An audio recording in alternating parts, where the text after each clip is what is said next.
If they come here and try to arrest you, they point a gun at you, they try to put cuffs on you, how far are you willing to take this? Well, don't point a gun at me. You don't point a gun at somebody unless you're going to shoot them. That's the first thing your thought is hit. Don't point guns at people. And so I'm telling them right now, don't point guns at me. So you're prepared to die. Better dead than in a cell. Absolutely. Dude, would you like to be in a cell? Nobody wants to live their life in a cell.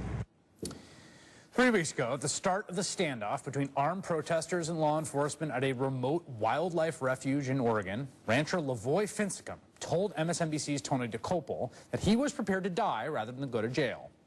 Late yesterday afternoon, he was killed in a confrontation with law enforcement. 8 other protesters are now in custody, and now at least one of the remaining armed protesters, still barricaded in the wildlife refuge, is calling for armed violence against any law enforcement who stands in their way. Ever since the occupation began on January 2nd, many have viewed it as faintly ridiculous. Armed protesters taking over a deserted bird sanctuary. But our next guest has been warning that these protesters were backing themselves into a corner and that violence was growing increasingly likely. The situation came to a head in Harney County, Oregon, late yesterday afternoon when authorities set up a roadblock in anticipation of protest leaders traveling to a community meeting in another town. This purported witness photo shows the standoff on that highway, according to KOIN News in Portland.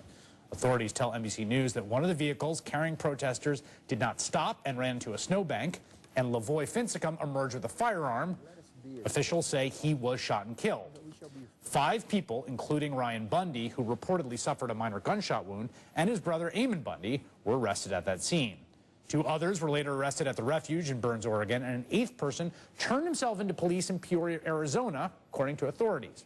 All 8 have been charged with conspiracy to impede officers of the United States from discharging their official duties through the use of force, intimidation, or threats, a felony. An unknown number of protesters remain at that wildlife refuge. Authorities say the refuge has now been contained by additional roadblocks, but in a live-streamed feed from the compound, an unidentified protesters called for anyone sympathetic to their cause to join them and, quote, if they stop you from getting here, kill them. Tonight, local news is reporting that Eamon Bundy, through his attorney, is asking the remaining protesters to go home. Joining me now, John Sepulvado, the weekend edition host at Oregon Public Broadcasting. He's been covering this standoff since the beginning and has covered the Bundys since 2014. John, why was it that as you covered this, you started warning people that this was headed in a bad and possibly violent direction? Well, I think a lot of people looked at what was happening and they looked at the militants bearing their souls, and in many ways to a lot of Americans who don't have their views, these militants might seem as cartoonish, and that wasn't it at all. They were, in many ways, I believe, and still are. We should be very, very cognizant that there's still people there.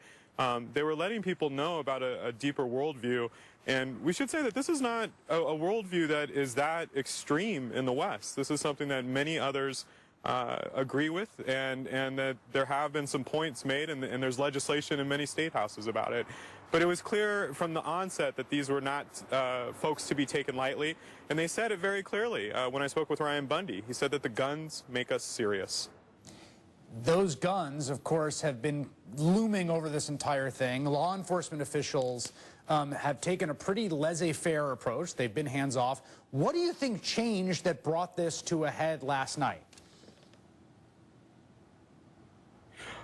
You know, we've been reporting, and I want to be the first to say that we have been reporting that the FBI took a laissez-faire kind of attitude, and that a lot of the common perception is that since Waco and Ruby Ridge, the federal government doesn't want to engage with people and have a bloody massacre as they did in Waco or as they did in Ruby Ridge. I'm starting to hear from other experts that this is starting to look more like a rope-a-dope strategy, that they were allowing the Bundy and the leadership, the Bundys and the leadership, to believe that they could do anything, to believe that they could go anywhere.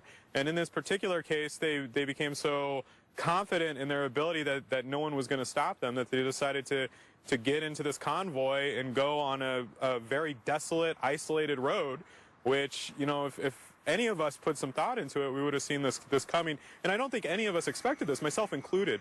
I was not anticipating this happening. In fact, I only got a call from a source maybe about 15 minutes before it was announced that this was going on. So, you know, there's been a lot of criticism towards law enforcement for their strategy. We're going to have to wait and see perhaps they took a very active strategy and that it worked. We don't know that, but that's something that we're going to have to examine. Well, then, quickly, John, can you tell me what happens next? Because there are still folks there, and they're now threatening violence. And we should be very clear that the folks who are there are the folks who couldn't make it into that convoy of leadership. So these are folks who are on the edges of this extremist movement already. And we're starting to see some of them threaten, you know, extreme violence, that they will continue to feel very violent or act very violently if need be. We are hearing reports, and I have not confirmed these, but there are reports surfacing that one of the key leaders who's left there is considering taking Ammon Bundy's advice during his criminal proceedings today. After it, I should say, his attorney urged everyone to basically get out of the refuge while they can, and it looks like at least one person is taking that advice. We haven't confirmed that, but if this leader was to step down basically from the refuge, that would be a significant de-escalation. All right, John Sepulvado, thank you for your reporting and for being here tonight. Appreciate it. Still to come, no one wants to take credit for the rise of